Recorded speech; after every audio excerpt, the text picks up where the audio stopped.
嗯，个语么了，帕了吗？查了语呢，那么透过在不的呢，呃在女的里，查了语呢，你么了从哪个，滚的卡给，勒住给新年那不当，那么许多有些寺院是透过这个网络参与这个特殊祈愿法会那么还有很多世界各地的法友透过网络在参与。那首先问候大家。那昨天是开始讲解阿底峡尊者的传记。但是这一次只有3天的时间。那今天已经第2天了，那明天就必须要讲完。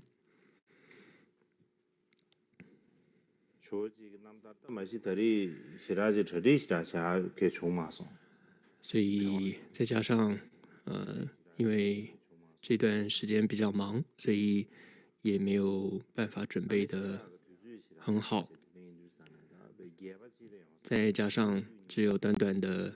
3天时间了，所以只能非常非常的精简。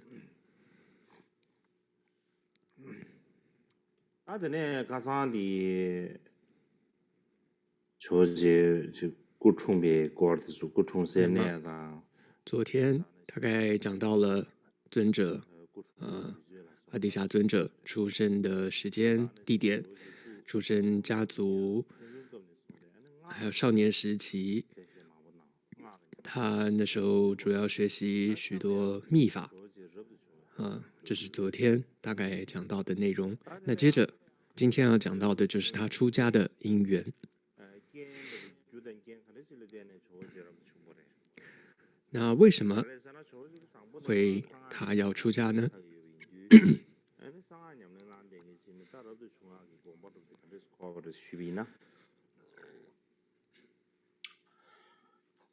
那这样就是过穷有的呢，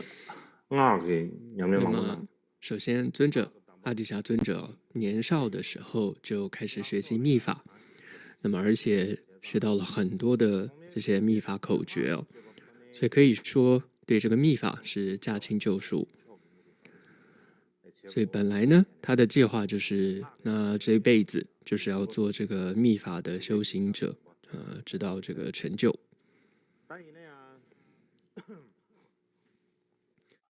rabdo chungge ge大的参谋往不去穷起来。对啊，听起里啊，但是呢，有一天他就做了一个梦。他总之之后梦的做有许多的征兆，让他想要出家。所以首先是他有一天做了一个梦，梦到一个本尊黑鲁家就跟他说：“这个你一直以这个密法行者的身份，就是阿瓦鲁杜迪巴的这样的行持下去的话，这样对你来说是不够的。那你一定要出家为僧。那这样子呢，你将来才能够对于这个弘法利益众生才能大有裨益。”那不仅这个梦，后来他还做了一个很神奇的梦。他梦到自己在一座非常大的寺院里面，然后在这个寺院里面呢，佛陀就释迦牟尼佛，他正在和很多的比丘僧众正在一起吃这个午饭。那他自己呢，就是阿底峡尊者，他是坐在了比丘僧众的最后面的一个角落里。那就在这个时候呢，就梦中，那在最前面的这个佛陀就看着他，就说那个人呐、他呢好像还在执着着什么东西，所以到现在呢也还没有出家。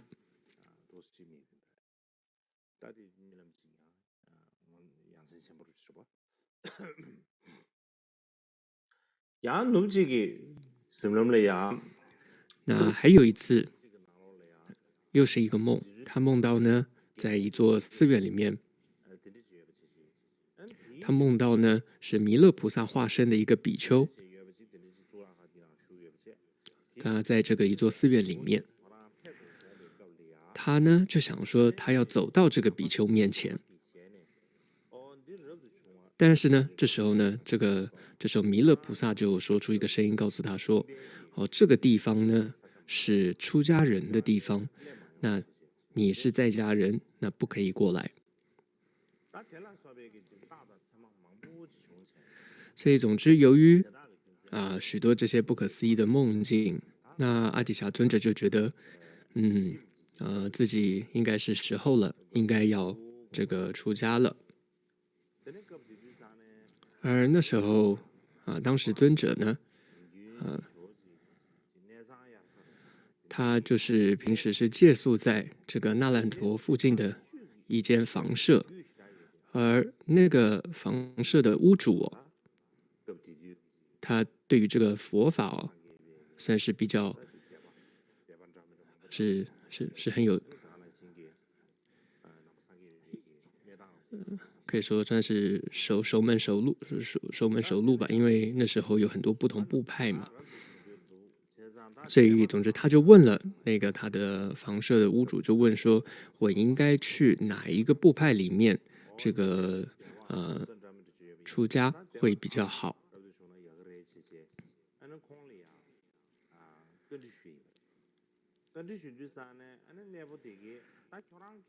那当时那个人呢就跟他说，首先就问他：“你未来还想要继续修持这个密法吗？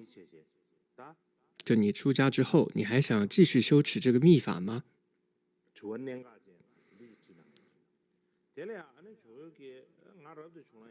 这是一个蛮重要的这个问题哦。那尊者就回答说：“我还想要继续修持的。”所以这时候这个屋主就回答说：“那么这样的话，你就应该去这个大众部这个出家。”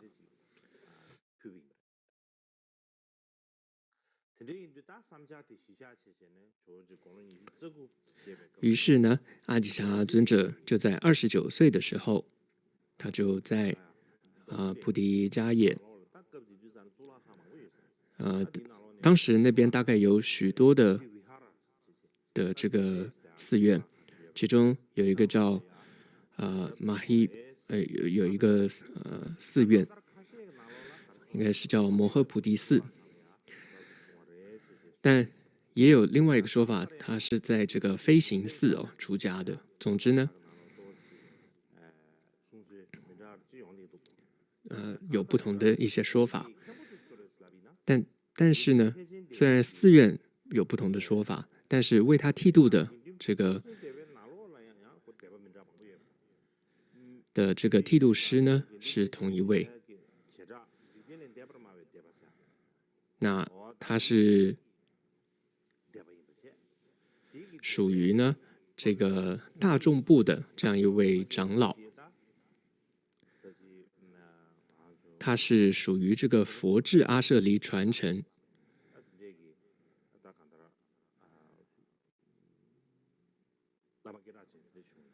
那他也是莲花生大士的一位上师哦。总之是这样一个传承很著名的一位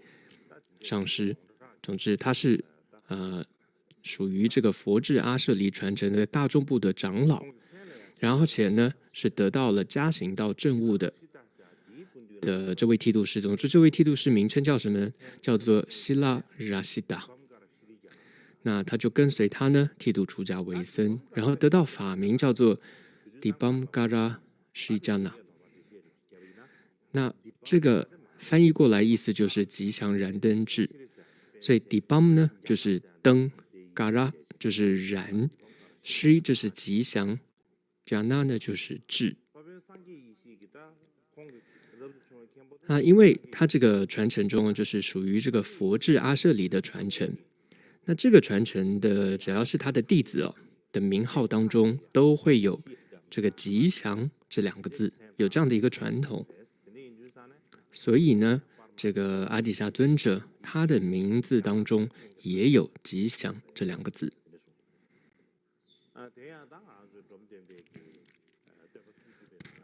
那么在众敦巴大师的对尊者的30赞当中，就有一句话说：不贪一切诸妙欲，王权富贵尽舍弃，大众部中比丘僧，祈请尊者阿底峡。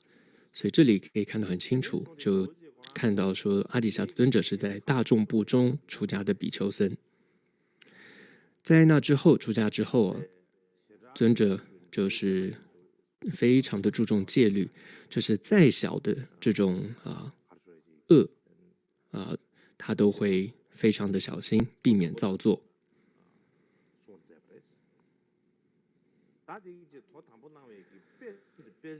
就是非常严持戒律。举个例子，譬如说放在陶碗中的一些这个糌粑粉，或者说任何麦粉也好，糌粑粉也好，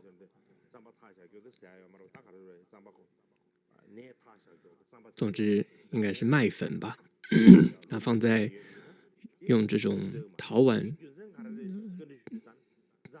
盛放的麦粉，他也不吃，为什么呢？别人就问他说：“你为什么不吃？”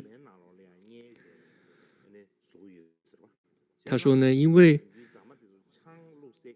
这个陶碗呢，它是装酒的这个器皿，所以就算是这个所以就是因为这个麦粉是用这样一个装酒的器皿来放在那个里面过，所以他也不吃。那他为什么这么注重这个部分？因为对于大众部来说，在这个传承里面，酒戒是可以说是一个算是一个根本戒，所以是非常的严格的。所以甚至呢，这些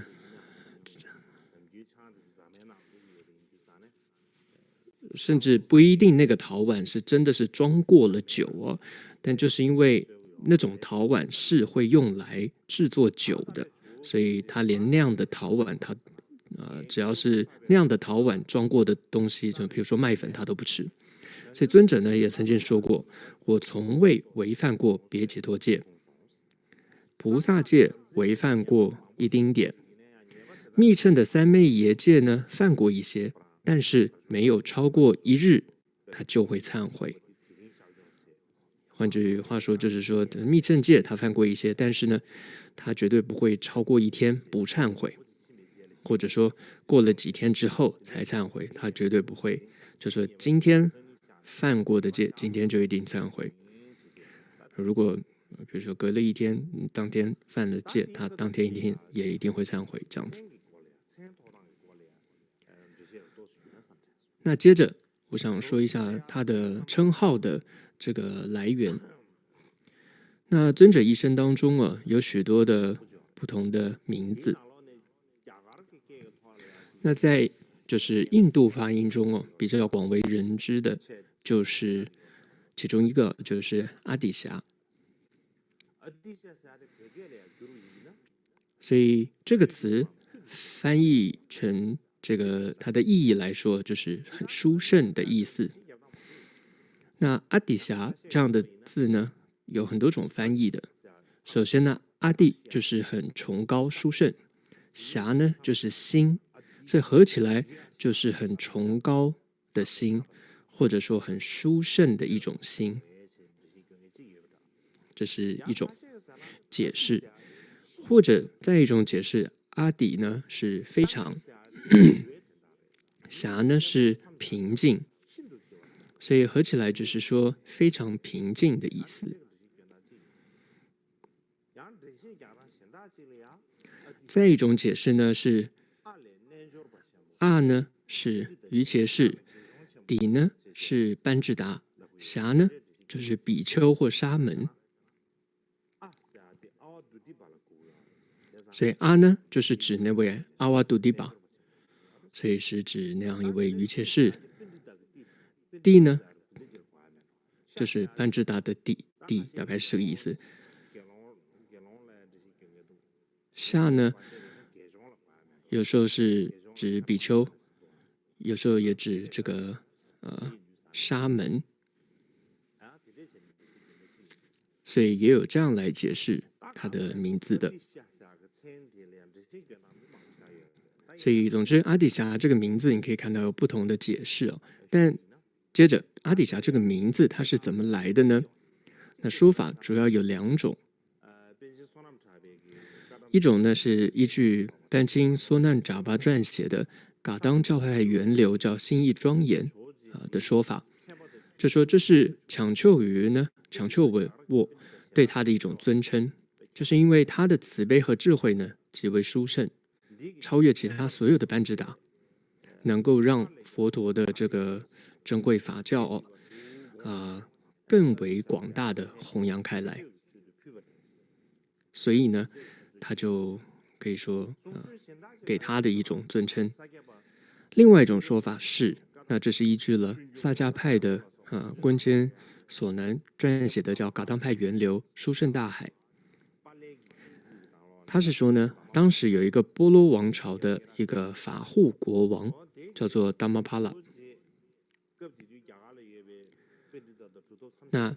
他知道呢，这个阿底峡尊者是当时印度班智达还有成就者当中是最为殊胜的，所以这位法护国王就引请他到这个超界寺了，然后所以当时就赐予他这个名号。但是对于这个法护国王，就是这个波罗王朝的法护国王给予他名号的这个说法，这个可能性是比较低的，因为这个法护国王他的年代是什么时候呢？当然之前提过，就是印度要讲这个年代有时候不是很清楚，但一般的说法就是的确是有不同的说法，就是说印度学者大部分认为说他是法护国王呢，他是8世纪的人，所以这样来看，那他跟这个阿底峡尊者是根本不会是同一个时代的人了，因为这个阿底峡尊者他是10世纪的人嘛，就是982年嘛，对，10世纪的人。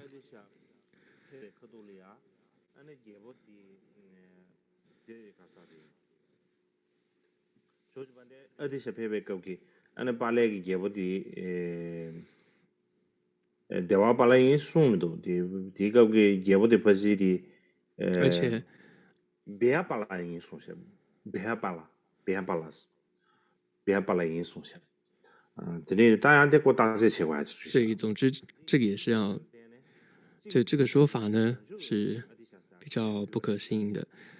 所以呢阿底峡这个名字是来自抢救为所给予的这样一个说法是比较可信的。那这是有关他的称号的来源。那么另外呢，就是阿底峡尊者在西藏有一个比较通用的称呼，就是叫做觉沃杰、卓杰。那它的这个意思还有发音都跟这个拉萨大昭寺的觉沃佛是差不多的。那么只是呢发音上多了一个节，就是阿底峡它叫做觉沃杰，多了一个节而已。其实呢这个词它也对应到的梵文呢就是什么呢？就是苏阿密，就是中文古文叫做赛福弥佛经里面翻译叫赛福弥。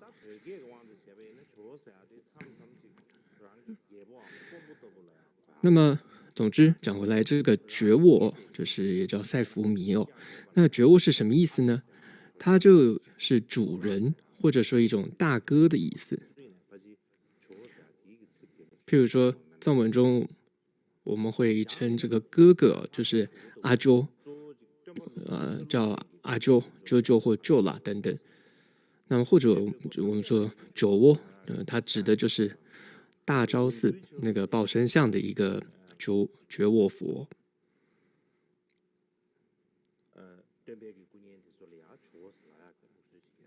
那这个觉卧也不是指所有的佛像，通常都只指那个大昭寺报身像的那个觉卧佛。总之这个觉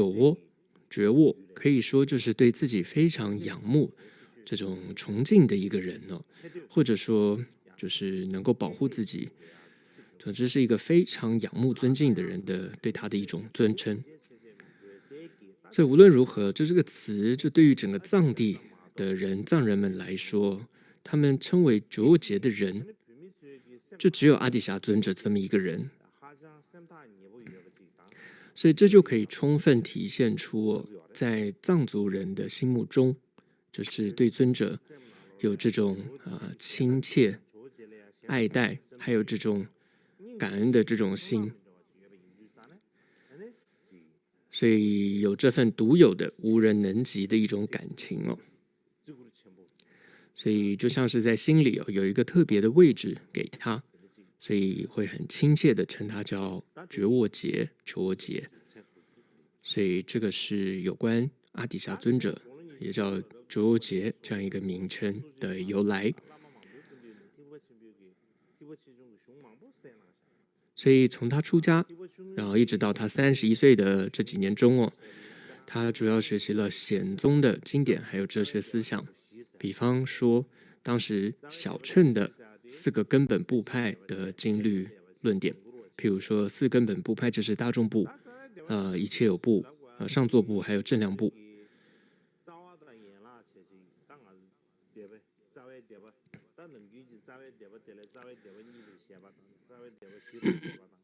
那一般我们会说根本有2个根本或4个根本部派有不同的说法。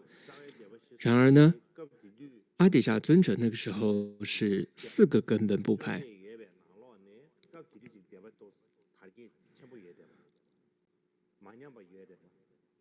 当时呢，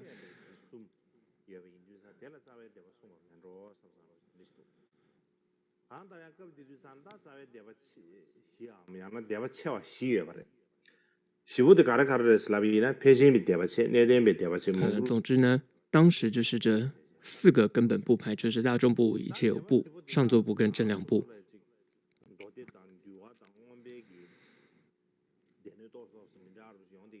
其中呢的经律论都有一些稍微的不同，但是呢，这个尊者就是阿底峡尊者，全部都可以精通，甚至呢，里面的戒律不同部派里面戒律细微的部分他都知道。譬如说，最细微的有一个就是在不同部派里面，就是那个在吃钵饭的时候，这个沙弥要怎么给予比丘钵的不同的那个部分，这个他都知道。同时呢，尊者呢还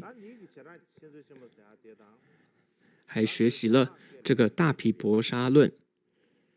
那这个是4个部派共同的圣典叫大毗婆沙论。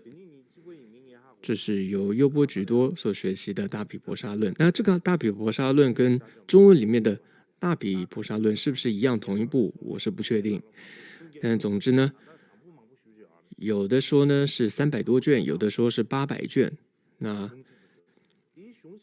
总之呢，很大一部头的典籍呢，当时呢，尊者呢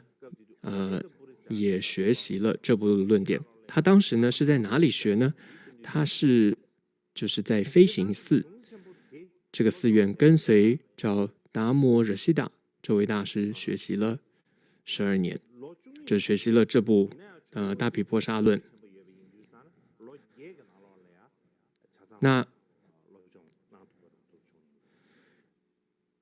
因为他非常的精进那一般人是要学12年，但是据说他8年就学完了。那另外据说当时他学习的情况是，他会每学习6天，然后第7天呢，他就会离开，他就不住在那里，然后总之每一次都是这样，就是6天他会在那边，然后第7天他就会离开。那为什么他会这样子呢？就是因为呢，在密乘当中有一条戒律，就是说你不能够在声闻乘的行者那边住超过7天，有这样的说法。就是密乘的有一条戒律是这样子的。那因为他的跟随这位达玛拉西达这个上师是声闻乘行者，所以呢，他就不能够在他那边住超过7天，所以每次第7天他就会离开。那这是根据恶意师的一个说法，当时有这样的情况。所以同样，那时候阿底峡尊者为了医治上师他不仅仅是在印度各处到处奔波，而且3次呢，他漂洋过海，然后到达像这个荆州，然后到赤铜州，荆州就印尼苏门答腊，还有赤铜州像斯里兰卡各个地方，然后是冒着生命危险这样去学习，非常的辛苦。总之，在他一生当中，医治过的上师呢是不胜枚举的，在各个不同文献当中有不同的说法。总的来说呢，少则有10几位，多的话有157位，其中也有说有30多位的，总之是众说纷纭。那也不可能全部今天都说那么，但是其中呢，有几位是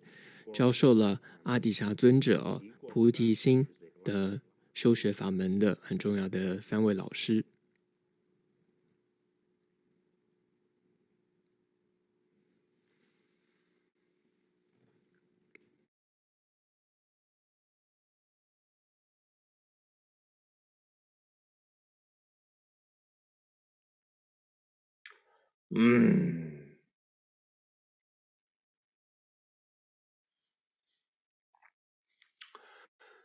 Lama sumbu 가라가라 수비나 lama 다마르시다 쉬아직당 lama 참배는 저 쉬아직당 lama 那3位上师是谁呢？就是达玛拉西达、慈瑜伽还有荆州大师这3位。那首先达玛拉西达是怎么样一位上师呢？简单介绍一下，他是怎么样一个人呢？据说呢，曾经有一个病人那能够医治他的药需要一味药，就是人的这个血肉，人血人肉。那这时候达玛拉西达他一知道之后，完全不犹豫的就从自己身上就割了一块肉给他。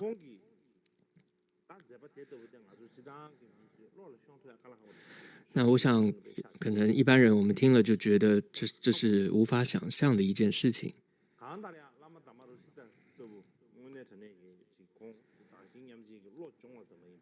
但是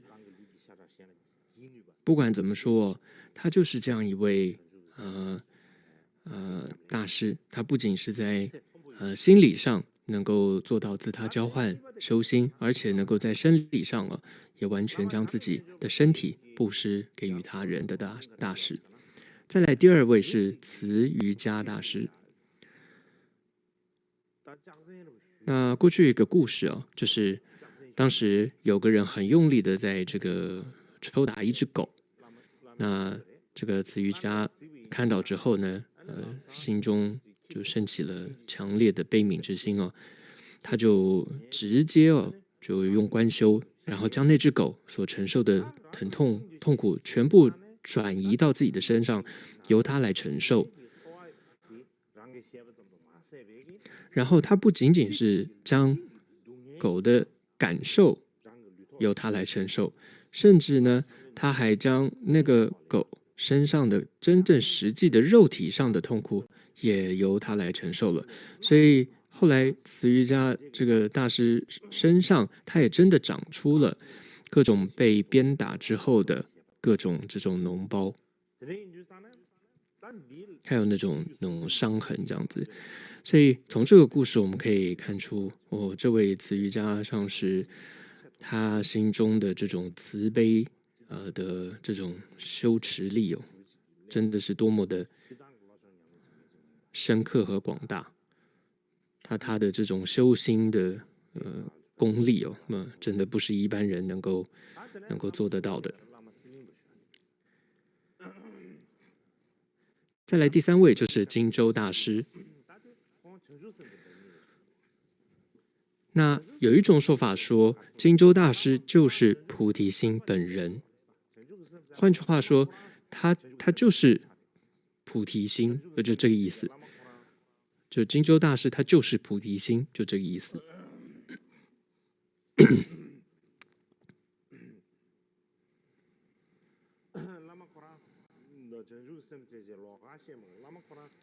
所以就是你要谈菩提心，不用谈其他什么，就是你只要谈金州大师就好了，就这个意思。所以我想从这句话就可以知道，不难看出这个金州大师他的慈悲，他的修行就已经到了什么样的一种境界。同时对于阿底峡尊者来说，这位大师金州大师在他生命当中是可以说是他的地位是无人能及的。所以尊者对待金州大师和其他上师也是有所不同的。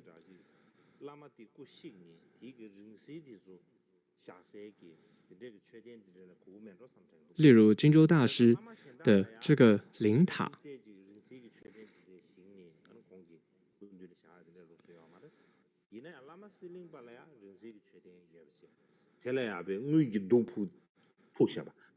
那他会特别为金州大师会有设这个灵塔，而且上面会有银质的伞盖，其他的上师他不会这么做。再来，他也会为这个金州大师呢在他的圆寂日呢做这个法会，就是每年呢会在这个金州大师的圆寂日呢做这个法会，就是也叫圆寂法会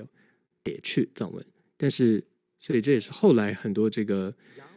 流传下来的这些会有这种圆寂法会的藏传佛教当中的一种传统。再来呢，这个再来特别的就是尊者在听到其他上师的名号的时候，他会双手合十当胸表示恭敬。在提到金州大师的时候，他会将双手举到头顶。再来是尊者想到金州大师的时候就会热泪盈眶，但想到其他上师的时候他并不会这样。所以呢，有人就问到尊者说，就是当他到了藏地之后，他有很多弟子嘛，就问阿底峡尊者，你医治了那么多上师，那你曾经医治过那么多上师，你为什么就是对金州大师是特别的恭敬呢？当时尊者的回答是什么呢？是的，我医治过很多上师，那我的上师们没有任何这个好那个不好，或者说这位功德比较大，那位功德比较小这样的差别，完全没有。他们都是一样的，都是一样的殊胜。所以因此呢，我对他们的这个恭敬心呢也是一样的。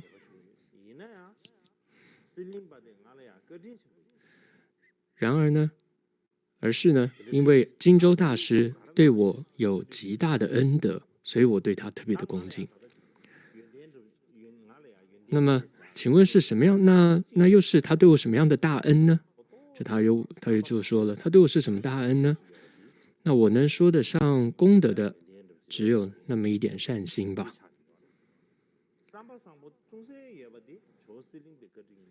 这就是金州大师对我的恩德。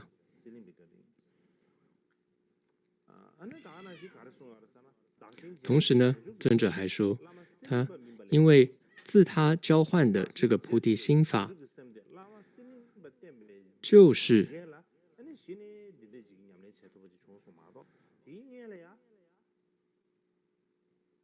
只有从这个金州大师一人身上而学懂的，是这个意思。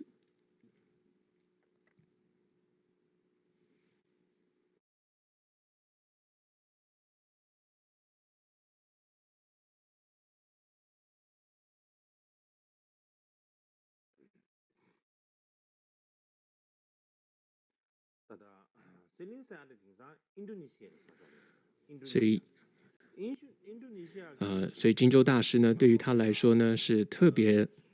重要的一位大师。那接着，金州是这个金州大师这个名称是怎么来的呢？金州是什么意思呢？首先，金州呢，这是现在印尼的苏门答腊岛，应该是现在的第7个大岛吧。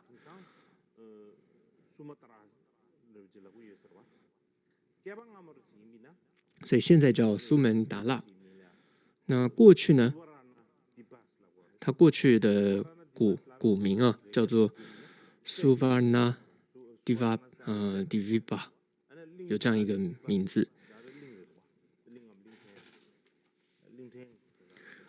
所以那个翻译过来，苏瓦纳就是金，迪维巴就是州。但现在应该比较少在用这个名称了。那么在西元7世纪的后期，大概是西元671年的时候，那么唐朝的义净大师呢，就曾在当地呢去过2次。那么前后加起来也大概有住过2年半的时间。那么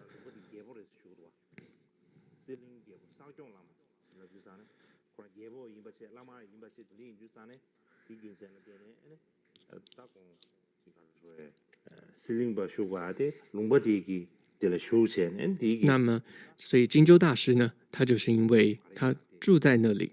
所以他也因此而得到了这个名号。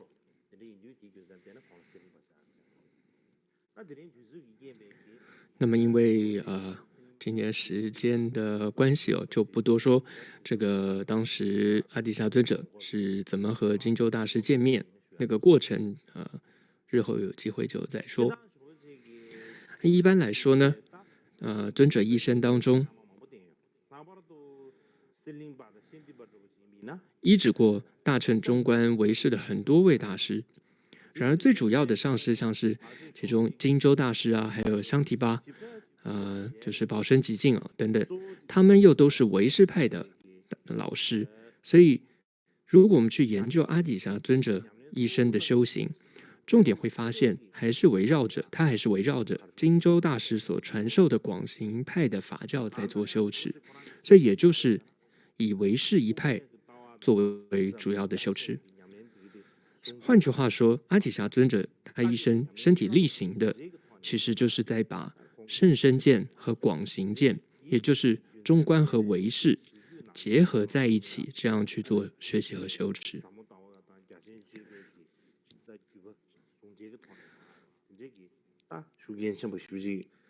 所以，而这样的一个做法，也对后来的这个藏传佛教产生了很大的一个影响。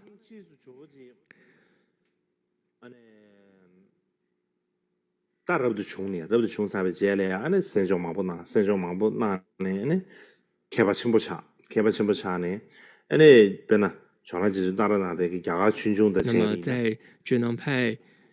有关阿底峡尊者的文献当中呢，我们可以看到尊者后来还成为了超戒寺的住持，就是堪布尔，以及飞行寺的住持，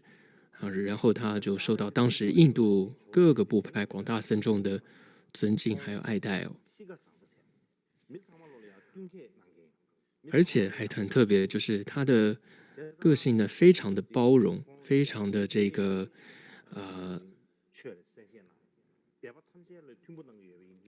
就是大家都非常的喜欢他，所以呢，所以受到所有各个部派的人，所有的僧众，大家的这种爱戴。所以总之，有很多这部分的文献，很多这部分的故事啊，但这次时间的关系，也就不细说。那接着我们就进入到迎请尊者入藏这个部分。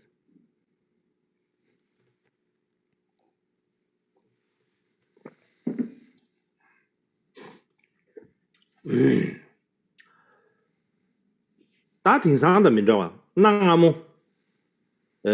雅个本质的漂亮的学一呢，那么不像现代、古代啊，古印度的时候无论是这个藏人要迎请这个印度的这样一位班智达要入藏，或者说我们想象一个藏人想要到古印度，当时要去朝圣求学，那真的是一件非常非常辛苦的事情。尤其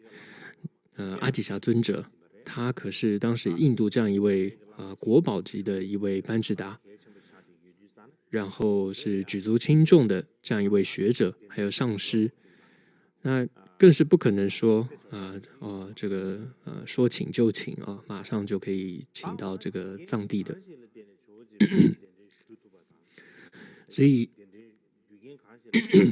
所以到底呢是在什么样的一个因缘际会之下能够请到阿底峡尊者这个入藏的呢？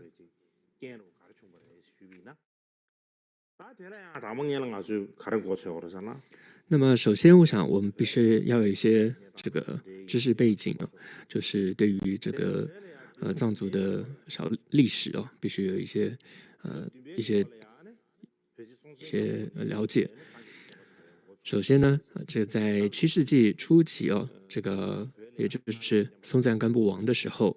佛教开始兴起。那当然佛教什么时候开始在西藏兴起的，有不同的一些说法，但是大多数的一致认为比较可信的说法是在7世纪初松赞干布王的时候，佛法传入了西藏，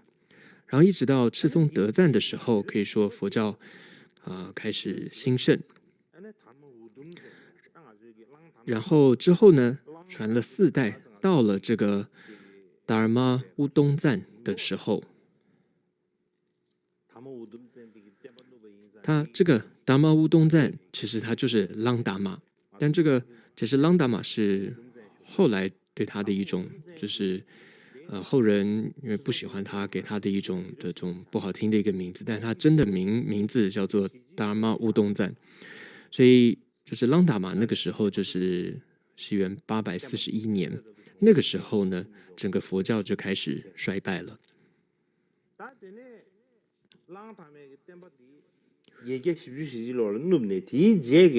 所以之后再过了50年，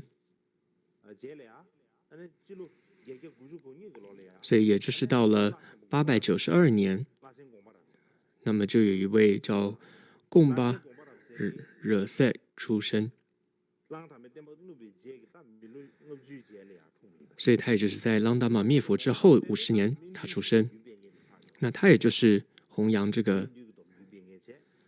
也就是下路弘法的这样一个弘扬者。那后来他的弟子们呢，后来呢也再次回到了这个中藏地区然后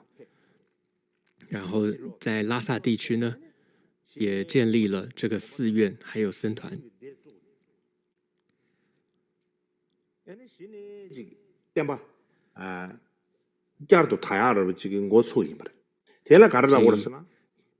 所以换句话说，我们这样来看，所以也就在那个时候就是后弘期，可以说就开始。所以也就是说，我们可以看到，就是从西元841年朗达玛灭佛，直到这个贡巴扎所以他的弟子到中藏地区又建立起寺院，还有僧团，到这一天整整过去了有这个108年。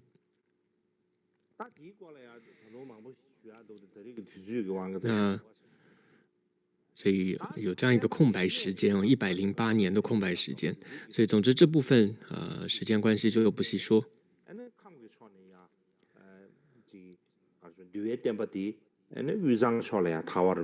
所以总之当时，所以这就是下路弘法哦，就是从这样的康区的这样的下路弘法，从康区把这个戒法传到了拉萨地区哦，这样的一个情况。所以佛教在下路恢复弘扬的同时，佛教也在藏地的上路，也就是从阿里地区开始恢复。那讲到上路弘法呢，就要提到腊喇嘛叔侄。那首先要知道，朗达玛呢有2个儿子，一个叫做额松，一个叫做云丹，一个叫额松，一个叫云丹。当然，这个学者也觉得也有对他们2位到底是不是他的儿子有不同的说法。总之，他们2个人后来为了要争夺王位啊，然后分裂成2股势力，然后争斗不断。所以这大概是发生在9世纪前后的一个事情。所以后来整个这个就这个当时发生在这个时候的事情。所以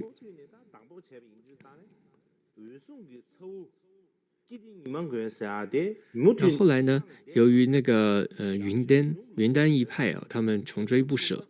所以韦松呢，他的这个侄子呢，叫做吉德尼玛滚，就逃到了当时的象雄这个地方，也就是现在阿里地区，那么就成为了当地的王。那么后来呢，他有3个儿子。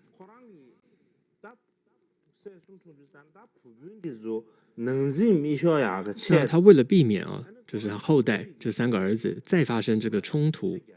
所以他就将这个领土呢分为了3份，分给他这3个儿子来统治。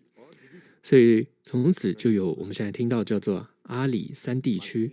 或者说叫做阿里3维这样子的一个说法。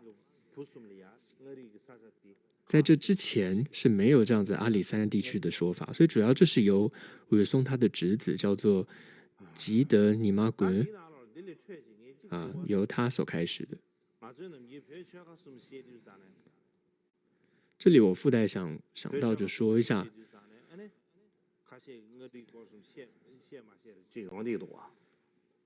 이나양 유행계럽기 딱 표시하고 숨사기지디 호르기 뒤를 충분하고 유행계럽기를 충분하고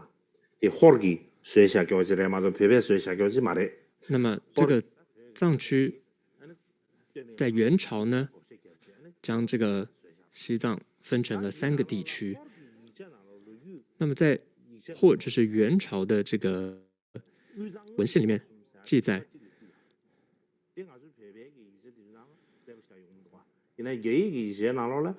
위장을 고rsum세제 뒤쳐가 찔지요. 대양是把那个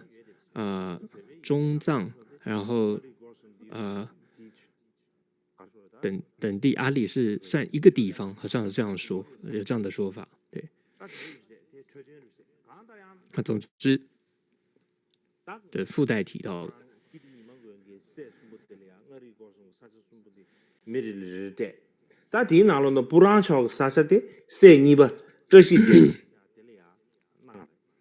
那么其中呢，有一个叫布朗这个地方呢，就由他第2个王子，就是扎西德根来统治。后来呢，他就在那里建立了很著名的一个王朝，叫做古格王朝。那他呢又有2个儿子，一个叫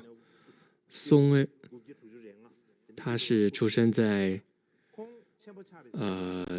965年。那后来他就成为古格王朝的第2代君王，后来他也出家了，就是这里的叫喇喇嘛也谢维。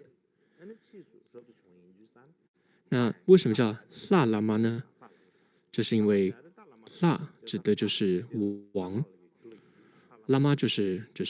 出家人会称这里叫喇嘛，古代，所以这里就说喇喇嘛叫也谢维，会称为对于曾经是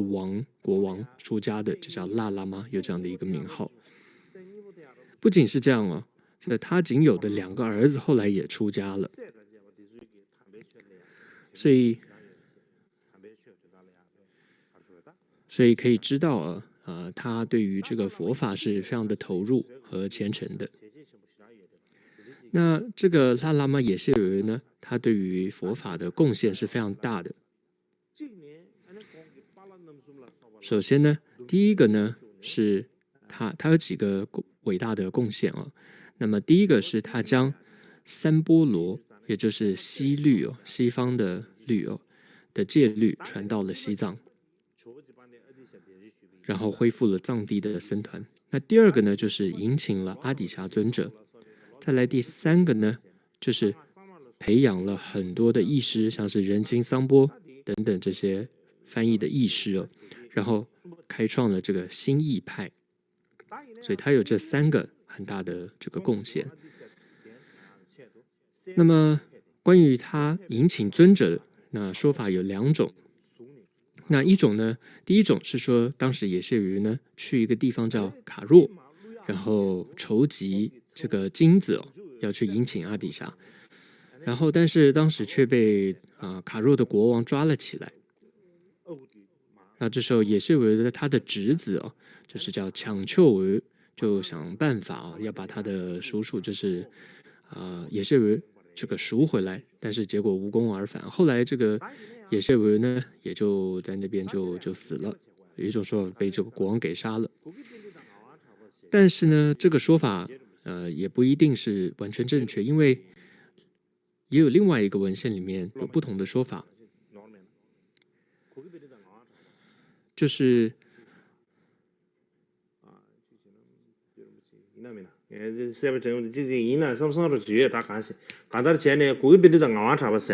一位叫做瓦旺扎巴的古格的班智达，在1482年，这样一位班智达，他呢就参考了托林寺当时保存下来的很多古老文献，他就撰写了一部有关这个喇喇嘛也谢维的传记。那么但这里面就没有提到呢也谢维死在那里卡若监狱的事反而那时候里面就有提到描写说，也谢维呢曾在这个古稀之年撑着拐杖，然后转绕这个托林寺，而且呢还进行了3年的闭关。而且里面还写到期间呢，在那段时间当中呢，除了一位侍者之外，他不见任何人，有这样一些类似的记载。然后最后传记中还提到，也谢维呢最后是圆寂在托林寺自己的居所里。所以呢，前面第一种说法说这个也谢维是死在卡若监狱的说法呢，不一定可信。那么另外呢，近几年呢，在哲蚌寺里面也找到一部著作叫《上师传承历史》，有这样一个文献，大概呢是在12世纪撰写的。那这里面有一个记载，是有提到这个阔热。那这个阔热是谁呢？就是也谢维呢，他是本来古格的国王嘛，后来他出家嘛，所以他就把王位给了自己的哥哥这个阔热。有一种说法说阔热是他的哥哥。总之呢，这一段里面记载就是说，阔热他有个孙子叫做沃德。生性是非常的暴力，而且呢很好战，总是跟很多地方去好战。就最后呢，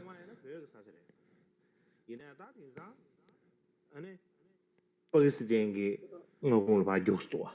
마도 개방하면은 버디 자주 봐서就是중세기 就 사제 在一个地方叫巴地这个地方征战。那当时那个地方还算是西藏的地方，现在是属于巴基斯坦了这个地方了。总之他就跟巴地这个地方征战。所以这里说医生跟很多周围国家发生冲突。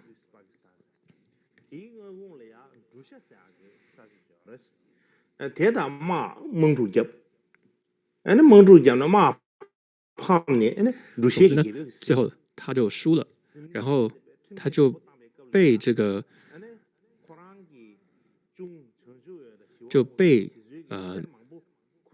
总之输了之后就被那个国王给俘虏了，所以对方就要求说要用跟他的身体总之同等重量的金子来赎回。然后就在赎他这段期间呢，还没有等金子送到，他就逃狱了。然后在逃回来的路上，他又结果不幸这个中毒了，身亡了。所以有这样的一段记载。所以这样一个文献出来之后的记载等等啊，这些来看，到底也是有没有被关到卡若的监狱都是要待考证。还有近代的一些藏族学者，像古格次林、贾波也写了一篇，就是拉拉玛也谢于是否有到过卡若的一个文章。还有卡梅桑丁也在一本书中写过这个类似的一个评论。卡洛기 사람이 이시요卡洛真的送过来呀，特别写出蛮多，现在接不接过来写的送下。